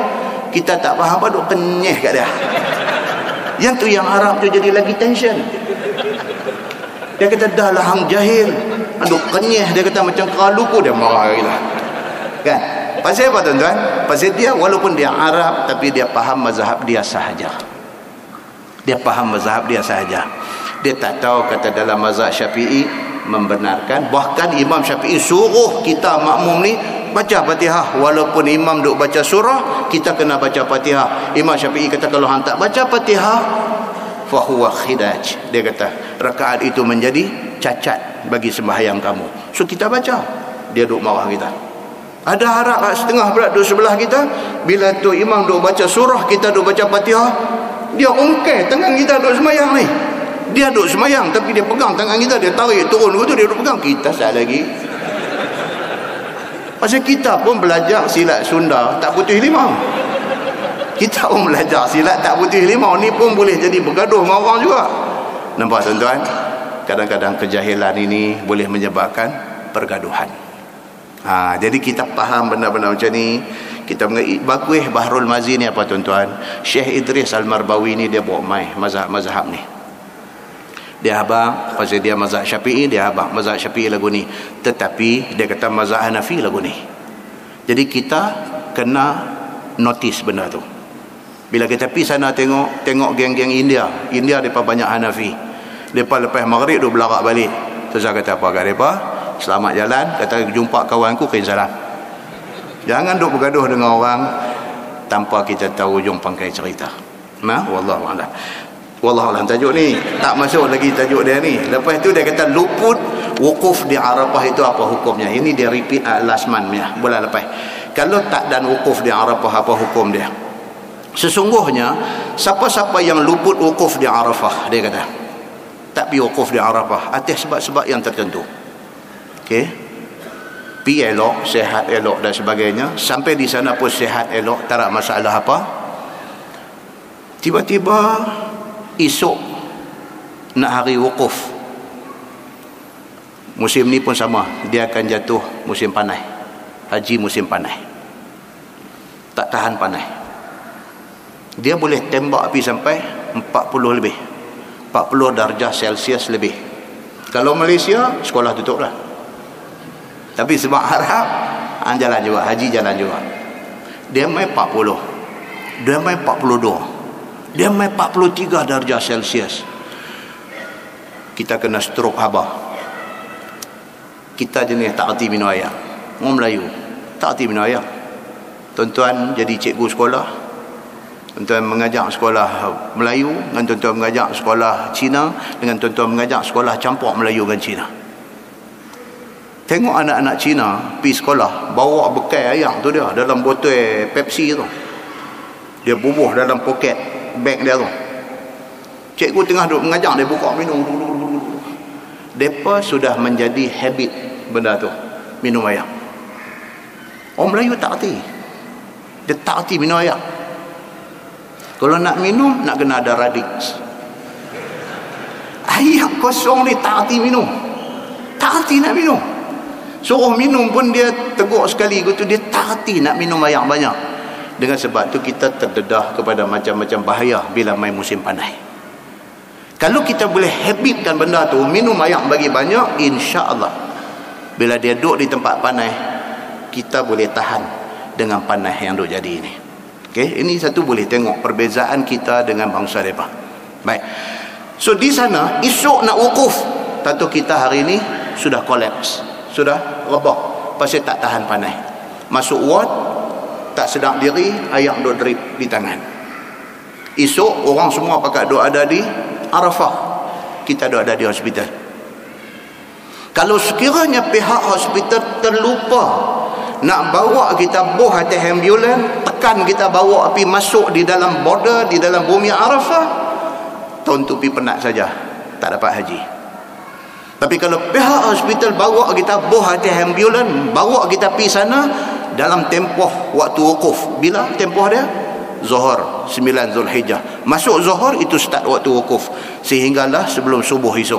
Mana-mana waktu dalam tempoh tu kita ada di sana, walaupun dalam keadaan kita ni unconscious, tak sedar diri, dalam keadaan kita, haji kita sah. Haji kita sah.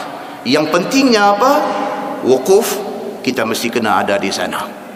Pijak ke tak pijak bumi itu cerita lain. Kita ni kena ada di atas bumi Arafah. Pentingnya bumi Arafah dan wukuf di dalam ibadat haji. Baik, now dia nak bagi tahu kat kita wukuf di Arafah apa hukum dia. Sesungguhnya siapa-siapa yang luput maksudnya dia tak dapat wukuf di Arafah, yakni tidak boleh hadirkan dirinya di Arafah sebelum daripada terbit fajar hari raya haji esok, maka tiadalah ia dapat haji pada tahun itu. Itu dia pentingnya bumi ini dan ibadah wukuf itu. Bermula dalil yang menunjukkan atas yang demikian itu adalah sabda Nabi sallallahu alaihi wasallam dalam hadis At-Tirmizi, dengan kata dia, bersabda Nabi sallallahu alaihi wasallam, "Wa man adraka Arafah qabla an yatlu'al fajru faqad adraka al-hajj." Siapa yang dapat dan sempat dia wukuf di Arafah sebelum daripada terbit fajar hari raya, yakni hari nak menyembelih esok, maka sesungguhnya dapatlah ia akan haji pada tahun itu. Important yang dikatakan wukuf di Arafah ini. Kerana wukuf di Arafah itu adalah sebesar-besar amal di dalam ibadat haji. Dan itu adalah semulia-mulia ibadat. Maka mendapatkan haji dengan mendapatkan wukuf. Ya. Bulan lepas kita dah cerita apa pengisian sewaktu kita ada di Arafah. Apa pengisian dia? Baca Quran, zikir. Kalau boleh biar sentiasa dalam keadaan berwuduk, banyakkan berdoa, especially bila nak masuk maghrib. Kena lebih gelut lagi berdoa pada masa itu, kerana itu adalah saat mustajabah, saat yang mustajab doa. Baik, kata At-Tirmizi, dan telah berkata Sufyan bin Uyainah. Ini hadis seelok-elok hadis yang diriwayatkan daripada Sufyan Ats-Tsauri. Dan katanya lagi, Sufyan Ats-Tsauri ini pun mazhab, tuan-tuan. Ni Sufyan Ats-Tsauri ini dia juga satu mazhab, tapi mazhab kecil, sehingga kan dia tidak disenaraikan dalam mazhab yang mu'tabar. Tapi dia satu imam mazhab dia Sufyan Ats-Tsauri ini. Baik, dan katanya lagi bermula ini hadis hasan lagi sahih, dan telah meriwayatkan dia oleh Syu'bah daripada Bakir bin Atha. Baik, cuba kita tengok janji saya tadi yang dikatakan ibadat haji sekali garap. Okey, dengar elok. Saya ambil contoh malam ni haji tamattu', sebab ini adalah haji yang popular, kebanyakan orang buat. Pasal apa orang buat haji tamattu'? Pasal apa, tuan-tuan? Pasal kurang pantang larang. Kurang pantang larang. Kita terbang daripada Malaysia pergi ke Jeddah. Sama ada kita masuk Madinah dulu ataupun kita masuk Mekah dulu, itu tak penting. Yang pentingnya apabila kita masuk Mekah, kita buat umrah. Ini kalau buat haji tamattu'. Terbang sampai di sana, masuk Mekah. Atas kapal terbang, ataupun kalau daripada Madinah di Bir Ali, kita niat nawaitul umrah. Kita niat kata aku mengerjakan umrah dan berihram dengannya kerana Allah Ta'ala. Masuk Mekah, bila sampai kita tawaf. Hari ni saya dah cerita dah detail itu, saya akan laju. Bila sampai di Mekah kita tawaf, lepas tawaf kita sa'i. Tawaf dan sa'i itu adalah tawaf dan sa'i umrah. Lepas sa'i, potong rambut, kita tahallul. Bermakna kita sudah buat satu umrah. Kita duduk di Mekah, tak buat apa, melainkan ulang pergi semayang aja di masjid. Ulang pergi semayang di masjid. Tak mau buat apa dah. Pergi masjid, masuk baca Quran, niat iktikaf, ada masa tawaf sunat, macam tu aja kerja kita. Sehinggalah 8 hari bulan Zulhijjah. Haji nak start. Okey. Haji nak start 8 hari bulan Zulhijjah. Kita mandi, kita pakai pakaian ihram, kita niat ihram haji di hotel penginapan kita. Kita niat nawaitul hajj wa ahramtu bihi lillahi ta'ala. Aku niat haji dan berihram dengannya kerana Allah Ta'ala. Lepas tu baik nanti bawa kita pergi ke Arafah. Kita sampai di Arafah, belum masuk wukuf lagi, duduk di sana, isikan masa dengan baca Quran, dengan berzikir, dengan berdoa dan sebagainya. Bila masuk keesokan harinya 9 hari bulan lepas Zuhur, start haji kita. Di situ start dia. Masuk saja 9 hari bulan, tunggu sampai Zuhur. Masuk aja waktu Zuhur, start dah haji kita, start dah. Inilah yang kita duk simpan duit, yang kita duk bercita-cita nak mai, yang kita nak buat haji ni dah start dah ni. Bang Zuhur aja kita dah masuk di dalam zon ibadat haji. Dah start dah. Isikan masa kita pada waktu di Arafah ini dengan bertalbiyah, berzikir, baca Quran, berdoa dan sebagainya. Menjelang maghrib lebih gelut lagi berdoa. Kalau boleh sepanjang masa duk ada di Arafah tu, biar sentiasa berwuduk. Pi pancong, batal wuduk, ambil balik wuduk. mai masuk dalam kemah, baca Quran apa. Isikan masa macam tu. Pasal apa? Pasal kita nak pergi buat haji ni mungkin sekali ni aja. Biarlah haji yang kita buat ni, kita bawa balik haji yang mabrur. Sekali aja. Walaupun kita ada duit, belum tentu kita dapat pergi lagi. Belum tentu. Ni dah dapat pergi ni, hak ni buat paling baik hak kita boleh buat. Nak bersembang apa semua lain kali, bukanlah ni. Duduk fokus. Kalau boleh cari arah kiblat, menghadap kiblat. Sentiasa isikan masa dengan benda-benda yang boleh jadi pahala. Lepas maghrib kita bertolak ke Muzdalifah.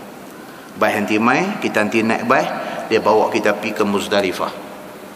Sampai di Muzdalifah, kita semua kena turun baik jalan.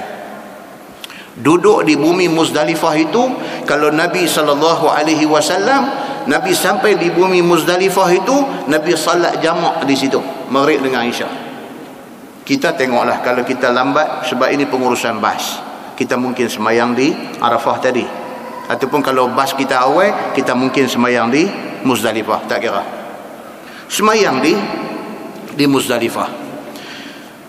Lepas pada tu duduk tunggu sampai tengah malam. Sebab bermalam di Muzdalifah dia ambil kira selepas tengah malam. Di sini boleh jadi kelang kabut. Sebab Arab bawa baih ni kadang-kadang Arab Yaman. Kadang-kadang dia pun tak nak masuk sekolah pondok. Dia pun tak pernah mengaji di masjid apa semua, tak mengaji, dia kira dia mai cari makan bawa baih di sini. Belum tengah malam dia mai dah, tengok-tengok baih nombor maktab kita, dia qayau panggil kita naik baih. Belum tengah malam. Sedangkan bermalam di Muzdalifah mesti selepas tengah malam. Satu dah kita kena. Satu dah speed trap kita kena. Bagi orang yang dan duduk di situ sampai lepas tengah malam, bas mai cantik. Naik bas kita bertolak ke Mina. Bila sampai di Mina, depa letak kita di kemah-kemah di Mina, duduk. Malaysia biasanya duduk lepas daripada terowong Muasim, jauh.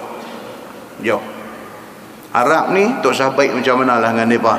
Malaysia anak tiri mereka. Hak boleh duduk-duduk kok keliling tempat jamrah tu semua dia beradik dia. Semua sama-sama Arab ni. Malaysia dan jemaah haji Asia Tenggara biasanya dia nanti lempang pi balik sana Muasim. Hang tua ke, hang bangka ke, hang apa ke, hang pukul ke Kimai, tak larat hang fikirlah nak selesai masalah ni macam mana. Tapi tempat hangpa di sana. Kecuali jemaah haji Malaysia yang ambil package 100,000 punya. Boleh duduk sebelah tempat melontang, makan pagi pun kawan hak duk goreng omelet tu pakai bowl. Goreng omelet. Tapi package-nya 100,000 untuk satu ibadat haji. Hak lain ni sana. Duduk di sana lepas daripada waktu duha. Lepas daripada waktu duha hari 10 hari raya haji.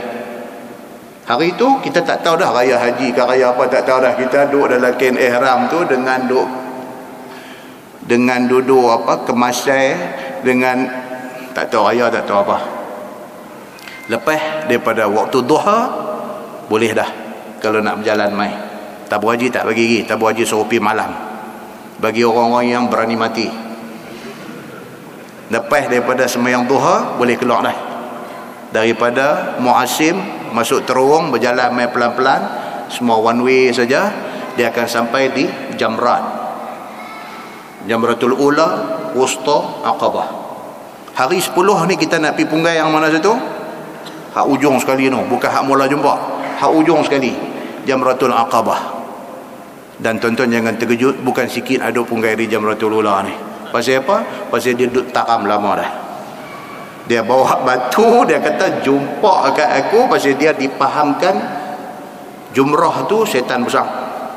Dia nampak dia lepas walhal itu Jamratul Ula. Masa kita duduk lalu tu tengok ula pun duduk kena sebat dah.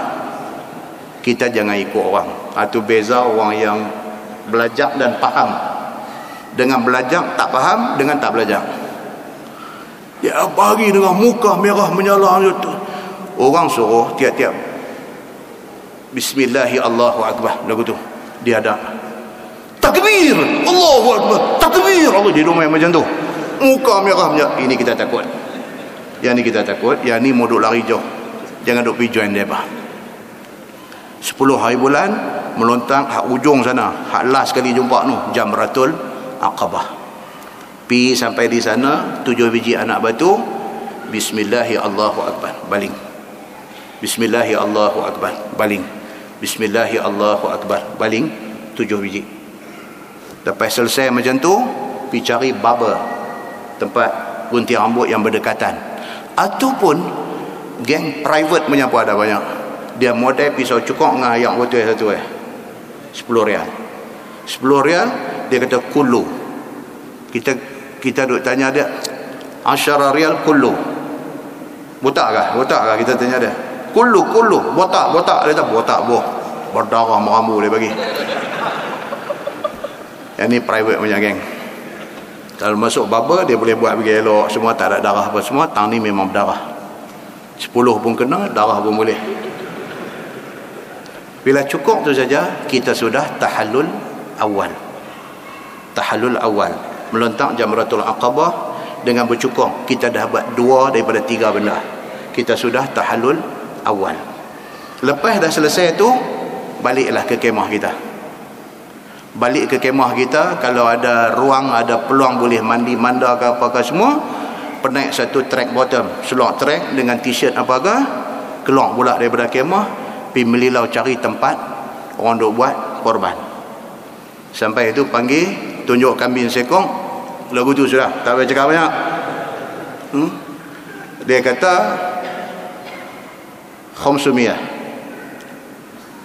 tulis, ambil handphone lah, type tengok, dia angguk bayar 500. Contoh, bayar ini diat ataupun dam untuk tamattu. Clear? Kita sudah pun bayar untuk tamattu. Tunjuk lagi sekong kambing untuk korban pula.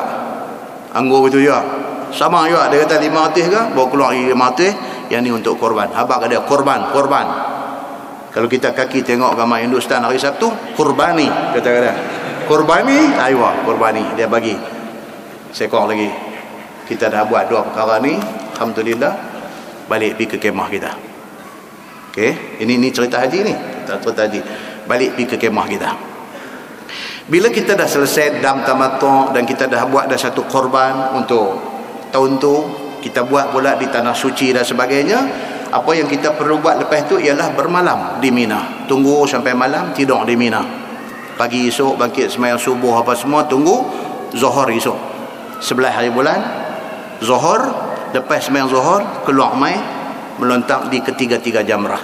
Start daripada Jamratul Ula, Jamratul Wusta, Jamratul Aqabah. Sini bismillahi Allahu Akbar 1 batu. Bismillahi Allahu Akbar 2. Bismillahi Allahu Akbar 3 sampai 7. Habis Jamratul Ula, nak pi ke Jamratul Wusta. Pi ke tepi sikit, cari arah kiblat, berdoa. Ini sunnah Nabi sallallahu alaihi wasallam. Pi ke tepi sikit, berdoa, mintalah whatever benda kita nak minta dekat Tuhan. Lepas itu sambung Jamratul Wusta. Bismillahi Allahu Akbar, Bismillahi Allahu Akbar, Bismillahi Allahu Akbar 7 kali. Lepas tu daripada Wusta nak pi Aqabah, pi tepi sikit menghadap ke arah kiblat, doa lagi 1. Ini juga sunnah Nabi sallallahu alaihi wasallam. Lepas tu terus pi ke Aqabah, Bismillahi Allahu Akbar, Bismillahi Allahu Akbar 7 kali juga. Habis Jamratul Aqabah tidak ada doa. Tidak ada doa kerana Nabi tidak berdoa selepas melontak di Jamratul Aqabah. Balik kemah. Tunggu sampai malam, tidur pula di Mina malam. Esok cerah sembahyang subuh semua, lepas Zuhur keluar mai pula melontak hari yang ke-12. Buat macam tadi juga. Kemudian hari yang ke-13 serupa juga, cantiknya lepas Zuhur keluar mai 7 biji habis. Selesai ibadat kita di Mina. Untuk bermalam di ketiga-tiga malam kita dah buat, melontak di ketiga-tiga jamrah pada ketiga-tiga hari pun kita dah buat. Mai bismillah, naik balik ke Mekah. Bila sampai di Mekah, tawaf. Tawaf tu dipanggil tawaf apa? Dipanggil tawaf rukun, tawaf haji 7 pusingan. Kita tawaf tu ada orang dia kelabu, dia tanya, "Ustaz, kena pakai balik ke kain ihram?" Dia kelabu dah, nampak dia kelabu. Dia kata, "Kena pakai balik ke kain ihram?" Pakai apa bendanya? Kita dah tahallul dah. Oh, boleh pakai jubah apa, pakai stukin boleh? Boleh lah, kata. Nampak dia kelabu.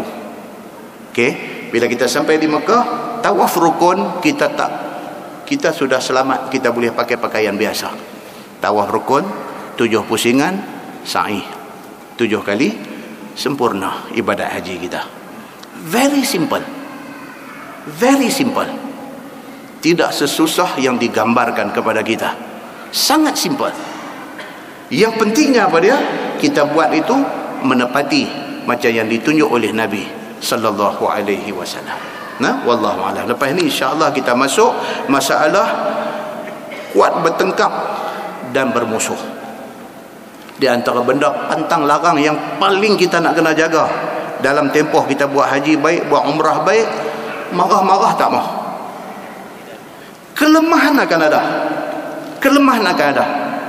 Kadang-kadang orang tak kena, kita kena. Jangan marah. Pasal marah ni boleh merosakkan ibadat kita. So dia antimai tajuk ni kuat bertengkar dan bermusuh. Di dalam tajuk ni kita bulan depan last, tuan-tuan. Lepas tu dia nak main puasa lah. Bulan depan kuliah last. InsyaAllah kita akan tengok ni cerita tentang satu orang sahabat yang bernama Al-Akhnas bin Shuraik. Oh, tuan-tuan dengar cerita pasal dia ni, tuan-tuan, dia ni takut. Al-Akhnas bin Shuraik ni dia intimai cerita tentang Ibnu Shuraik ni, dia ni. Dahsyatnya dia ni dalam nak grab pahala ni. Al-Akhnas bin Shuraik ni, dia loba, dia tamak dengan pahala ni sampai nanti kita baca cerita dia. Jangan lupa habis pada ni. Nanti kita baca cerita dia, kita nanti tahu dahsyatnya Al-Akhnas bin Shuraik ni. Dia orang Quraisy, dia keturunan jaga Kaabah. Mekah tu sendiri, tuan-tuan, dia ada section masing-masing. Hak bahagian siqayatul hajj, bahagian duk jaga supply air kepada orang buat ibadat, ada satu. Hak pegang kunci Kaabah, ada satu. Hak bertanggungjawab untuk nak jaga Kaabah tu seketui tu, ada satu keturunan. Depa ni, depa dah bahagi-bahagi dah.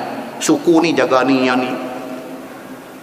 Sehingga kan bila Nabi SAW masuk Mekah pada hari pembukaan kota Mekah, Nabi nak masuk dalam Kaabah, Nabi suruh pergi cari kawan hadu jaga, hadu pegang kunci tu. Nabi suruh pergi cari dia. Dan dia ni mai, dia buka dan Nabi masuk. Nabi semayang menghadap ke rukun Yamani, penjuru Yamani. Nabi semayang. Bila keluar, Sayyidina Ali jumpa Nabi. Sayyidina Ali kata, "Ya Rasulullah," pak mentua dia, sepupu dia, pak mentua dia. Dia kata, "Ya Rasulullah, bagi saya jagalah kunci ni." Tuan-tuan, satu kemuliaan boleh jaga, boleh pegang kunci Kaabah tu, satu kemuliaan. Ali teringin. Ali kata, "Ya Rasulullah, mintalah kunci tu daripada Bani Syaibah ni, bagi saya pegang." Nabi kata, "No, Bani Syaibah pegang." Walhal Bani Syaibah tidak Islam. Nabi kata, "Bagi Bani Syaibah pegang, pasal selama ni dia pegang, jangan ambil hak dia." Dengan kerana itu Bani Syaibah masuk Islam semua sekali. Terharu sebab Nabi bagi respect dekat dia. Terharu. The whole Bani Syaibah mai masuk Islam di depan Nabi SAW. Sampai lah ni kunci dipegang oleh Bani Syaibah. Ni hak lah ni yang current pemegang kunci Kaabah lah ni ada doktor PhD lagi, tapi daripada Bani Syaibah. Dia tidak ubah pasal apa? Pasal itu yang diputuskan oleh Nabi SAW. Tapi hak kita nak baca esok ni, yang kata Ibnu Shuraik ni, dia daripada keturunan Quraisy, daripada Zuhrah bin Kilab, keturunan Nabi juga, bin Kilab ni, daripada situ. Dan mereka ni keluarga mereka kerja jaga Kaabah. Dan dia ni yang kata Al-Akhnas bin Shuraik ni hebat, tuan-tuan. Panjang umur bulan depan. Yang kata hebat dia ni apa dia? Nah, insya-Allah. Wallahu a'lam, tu baru betul. Wallahu a'lam habis. Oh betul. Dan lepas daripada tu kita akan masuk cerita tentang perempuan haid. Satu topik yang mesti kena dengar. Perempuan haid Dia cerita macam mana orang Yahudi layan perempuan yang datang haid. Macam mana mereka layan. Macam mana confuse yang timbul di kalangan sahabat Nabi tentang cara nak melayan perempuan kedatangan haid. Dia nanti mai tajuk esok ni. Kemudian dia mai lagi detail tentang ni, sampailah kepada cerita LGBT. Nanti keluar mai esok ni. LGBT ni apa dia tuan-tuan? Lesbian, G apa benda? Gay, bisexual, transseksual. Ni apa benda aku tak tahu ni. Ni semua ni penyakit nak bagi Tuhan marah semua ni. Dan timai subtopik yang kita akan jumpa selepas daripada tajuk layan perempuan yang datang haid ni, dia akan main subtopik ni, cerita-cerita tentang benda-benda macam ni, which is kita kena ambil tahu pasal benda ni sudah menjadi penyakit di dalam masyarakat. Bila kita tahu, kita akan tahu macam mana nak lari daripada benda yang Allah murka ini. Nah, kita tangguh dengan tasbih kafarah dan suratul As.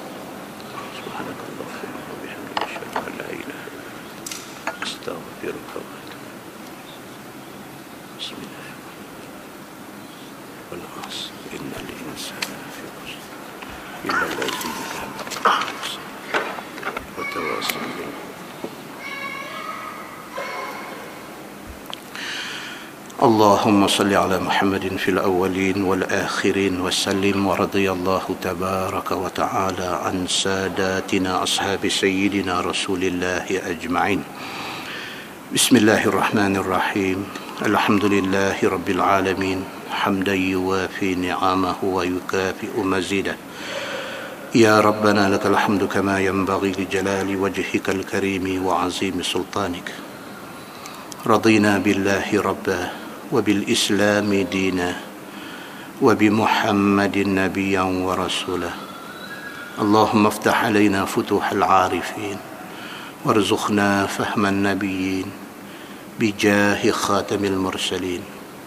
اللهم فقهنا في الدين وعلمنا التأويل واهدنا صراطك المستقيم. اللهم أرنا الحق حقا وارزقنا اتباعه وأرنا الباطل باطلا وارزقنا اجتنابه. اللهم اجعل جمعنا جمعا مرحوما وتفرقنا من بعده تفرقا معصوما. وصلى الله على محمد وعلى آله وصحبه وسلم والحمد لله رب العالمين. السلام عليكم.